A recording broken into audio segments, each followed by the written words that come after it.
আমার সদ্যজাত সন্তানের মুখের দিকে তাকিয়ে দাঁতের দাঁত চেপে ওই জিনিসটা করেছিলাম। আমার কোনো উপায় ছিল না। তাই প্রাথমিক পেশা সিনেমা হওয়া দরকার। আপনারা কি একমত এটার সঙ্গে? যে তাদের কাজের সঙ্গে অসহযোগিতা করতে বাধ্য করা হয়েছে। আমি বিশ্বাস করি যে বাধ্য করা হয়েছে, জন্য আমাদের বয়কট করা হয় এবং তাই জন্য আমাদের আদালতে আমার মনে হয় আমাদের এই ইন্ডাস্ট্রিতে সবার আগে এটা করা দরকার যে যে মানুষ এই ইন্ডাস্ট্রি, যে বা যারা এই ইন্ডাস্ট্রির পুরোভাগে থাকবেন, তাদের রুজি রুটি, তাদের প্রাথমিক পেশা যেন সিনেমা হয়। এটা সবার আগে হওয়া দরকার। তার কারণ একমাত্র একজন সিনেমা কর্মী, তিনি শিল্পী হতে পারেন, কলাকুশলী হতে পারেন, কোনো বিভাগের পরিচালক হতে পারেন, প্রযোজক হতে পারেন, এমনকি ডিস্ট্রিবিউটর বা এক্সিবিটরও হতে পারেন। একমাত্র তিনি বা তারাই কিন্তু বুঝতে পারেন যে সিনেমা শিল্পটা কিভাবে ইভলভ করছে সময়ের সঙ্গে সঙ্গে, কি প্রয়োজন না প্রয়োজন। শুধুমাত্র রাজনৈতিক কারণে যদি একটি সংগঠন তার মাথার উপর কাউকে বসিয়ে দেওয়া হয়, তাহলে আজকে আমরা যে পরিস্থিতিটা দেখছি সেই পরিস্থিতিটার সম্মুখীন হতে হবে। হ্যাঁ, এই যে হারুদা একটু আগে বলছিল যে 2011-র আগে আমরা অনেক আনন্দ নিয়ে কাজ করতাম, আমি স্বীকার করি।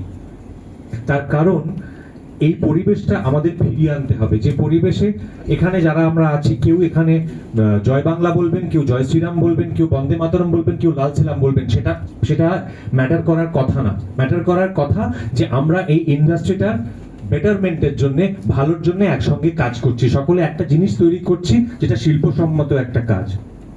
এবং এই প্রসঙ্গেই আমি একটু বলতে চাই, একটু ব্যক্তিগত, সবাই যেহেতু তাদের ব্যক্তিগত অভিজ্ঞতা শেয়ার করছে, সেই জন্য কেন কিছু ভুল ধারণা একটুখানি ক্লিয়ার করা দরকার। কেন বলছি এই অরাজনৈতিক বা তথাকথিত যে মানুষ বা যারা এটা চালাবেন, তাদের যদি কোনো ব্যক্তিগত রাজনৈতিক রং থাকে সেটা থাকতেই পারে, সেটা অন্য কথা, কিন্তু তাদের প্রাথমিক পেশা সিনেমা হওয়া দরকার। আপনারা কি একমত এটার সঙ্গে? প্রথম কথা। এবং আমি একটুখানি কয়েকটা কথা বলতে চাই, সেটা হয়তো একটুখানি আমার জন্য সেই বলাটা ইমোশনাল। 2024 থেকে 2025 জুড়ে আপনারা সকলে জানেন যে একটা বিরোধ, একটা লড়াই শুরু হয়েছিল, যে লড়াইটার মধ্যে আমি পুরোভাগে ছিলাম। এবং সেটা আপনাদের ক্রমাগত বোঝানো হয়েছিল যে আমরা যারা এই লড়াইটার মধ্যে ছিলাম, যারা সামনে থেকে লড়ছিলাম, তারা নন মেম্বার নিয়ে কাজ করার জন্য লড়াইটা লড়ছি। আমরা বারবার প্রাক্তন মন্ত্রীদের বলেছিলাম যে আমাদের একবার বসার সুযোগ দিন, ফেডারেশনের আওতাভুক্ত গিল্ডগুলির সাধারণ টেকনিশিয়ানদের সঙ্গে বসার সুযোগ দিন। শুধু কৃষ্ট বিষ্টু বা হর্তাকর্তা না, যে লোকগুলোর সঙ্গে 25 বছর ধরে কাজ করি। আমার 26তম বছর চলছে এই ইন্ডাস্ট্রিতে। আমি 19 বছর বয়সে কাজ শুরু করেছি। এই যে হারুদা প্রথম দিন যেদিনকে আমি স্টুডিওতে ঢুকেছিলাম, ইন্দ্রপুর স্টুডিওতে, আমাকে প্রথম দিন জিজ্ঞেস করেছিল তোমার নাম কি। হারুদা আজকেও আমাকে তুই বলে ডাকে। আমার ছেলের অন্নপ্রাশনে হারুদা নিমন্ত্রিত ছিল। সম্পর্কটা এরকম ওদের সঙ্গে, আপনাদের সকলের সঙ্গে, অধিকাংশ লোকের সঙ্গে। বারবার বলেছিলাম ওনাদের সঙ্গে একবার বসতে দিন, আমরা কি বলছি আপনারা বুঝতে পারবেন, ওরা বুঝতে পারবেন।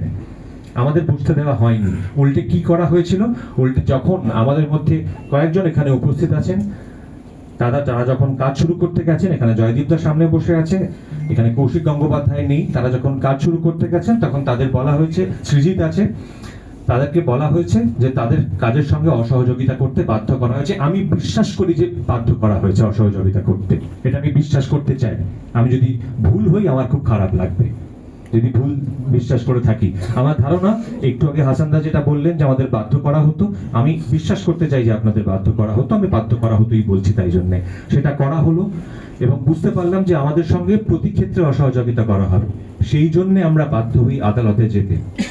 তারপরও আপনাদের ক্রমাগত বোঝানো হয় যে আমরা আপনাদের যাতে ফেডারেশন ভেঙে দেওয়া যায় সেই জন্যে আমরা মামলা করেছিলাম। না, করিনি। ফেডারেশনটা আমাদেরও ফেডারেশন, আমিও ফেডারেশনের সদস্য।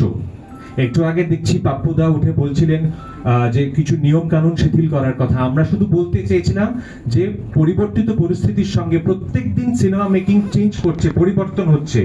আগে যেভাবে ছবি হতো সেভাবে হয় না।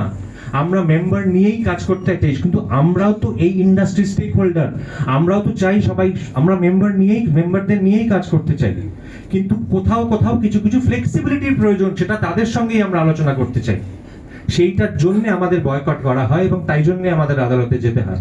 এবং তারপর অনেকদিন। এবং আরেকটা কথা বলি, আমাদের লড়াইটা, আমাদের মামলাটা কিন্তু ছিল মূলত রাজ্য সরকার একটি কমিটি তৈরি করেছিলেন, প্রাক্তন রাজ্য সরকার। তারা কমিটিটি কেন অ্যাক্টিভ করেননি সেইটার জন্য তাদের বিরুদ্ধে। ফেডারেশন সেখানে পার্টি ছিল মাত্র, আমাদের সঙ্গে কোনো কমিউনিকেট করতে দেওয়া হয় না, কাউকে কাজ করতে দেওয়া হয় না, সেই মানুষগুলোকে কাজ করতে দেওয়া হয় না যারা আমার বাড়ির লোকের মতো। সেই জেদ থেকে আমি লড়াইটা লড়ছিলাম। এবং তারপরে ফাইনালি যখন কেউই কোনো দায়িত্ব নেয় না, যখন কেসটি ডিসমিসড হয়ে যায়, তারপর হ্যাঁ, আমি সকলের সামনে অনেক বাকিদের, জয়দীপ দা বা সৃজিত বা রুজিত মুখার্জি বা সৃজিত রায় বা বাকিদের আরো অনেকে ছিলেন, তাদের অনেক আগেই তাদেরকে সকলে জানেন, এটা লুকোবার কিছু নেই, তাদের সকলকে অনেকেই বাধ্য হয়, প্রত্যেকেই আমরা, আমাদের রোজগার করতে হয়, আমাদেরও করতে হয়, আমাদের প্রত্যেককেই কম্প্রোমাইজ করতে হয় কিছু না কিছু, কোনো না কোনো স্টেজে, আমাকেও করতে হয় একটা স্টেজে এসে। এবং সেইটার সময়, সেই ফেজটার সময় যে জিনিসের মধ্যে দিয়ে আমায় যেতে হয়েছে, আমি আপনারা সকলে আমাদের বাড়ির লোক, আমার বাড়ির লোক, আমি আপনাদের সকলকে পরিবারের লোক বলে মনে করি যারা এখানে বসে আছেন, বিভিন্ন বিভাগের কলাকুশলীরা। কেননা আমি খুব গর্ব করে বলি আমি 26-27 বছর ধরে বাংলা ইন্ডাস্ট্রির একজন প্রোডাক্ট। আমি ওই সময়টাতে আমার সদ্যজাত সন্তানের মুখের দিকে তাকিয়ে দাঁত চেপে ওই জিনিসটা করেছিলাম। আমার কোনো উপায় ছিল না। তাই আমি কারুর বিরুদ্ধে ব্যক্তিগত বিষোদ্গারের জন্য এখানে আসিনি, আমি কারুর বিরুদ্ধে ব্যক্তিগত রাগও পেশ করতে চাই না, কিন্তু আপনাদেরকে যেহেতু বাড়ির লোক ভাবি, সেই জন্য এই ব্যক্তিগত অপমানের কথাটা আপনাদের সঙ্গে যে শেয়ার করলাম। আমার বক্তব্য হচ্ছে এরকম পরিস্থিতি যেন তৈরি না হয়,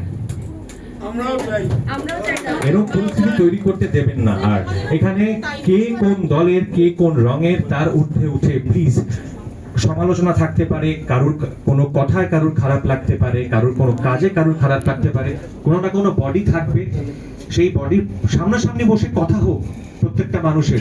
প্রত্যেকটা তো আমরা তো প্রত্যেককে চিনি, প্রত্যেক যদি সিনেমার লোক হই, সামনাসামনি বসে কথা বলবো। কেন অসহযোগিতা করতে বাধ্য করা হবে, কেন পেটে লাথি মারা হবে? আমরাও যেমন আপনাদের দেখবো, আপনারাও তো আমাদের দেখবেন, তবে না জিনিসটা হবে। আর আপনারা তো নেই এখানে, আমরা তো সকলে একসঙ্গে কাজ করি।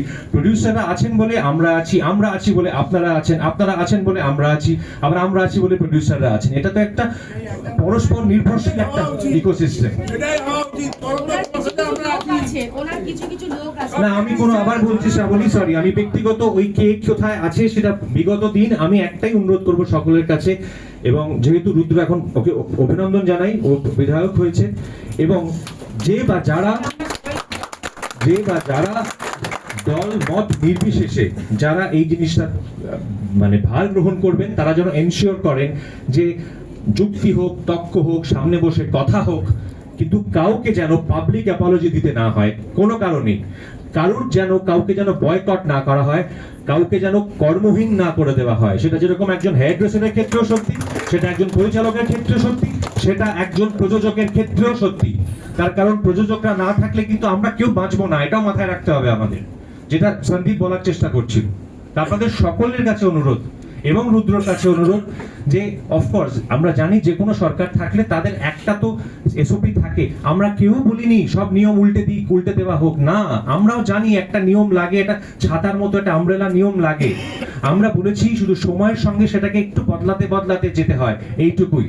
তাই আমি অনুরোধ জানাবো যে একটা এসওপি তৈরি হোক, যে এসওপিটা সারা দেশের সঙ্গে একটা কোথাও না কোথাও সাযুজ্য থাকবে, সেটা মতে আমরা কাজ করি এবং সকলে একসঙ্গে দল মত নির্বিশেষে কাজ করি। কোনো এই নন কোঅপারেশন, অসহযোগিতা, বয়কট, ব্যান, থ্রেট এর সংস্কৃতি যেন এই বাংলার ইন্ডাস্ট্রিতে আর না ঢুকে। এটা আমার রুদ্রর কাছে অনুরোধ থাকবে, আপনাদের সকলের কাছে অনুরোধ থাকবে। ধন্যবাদ।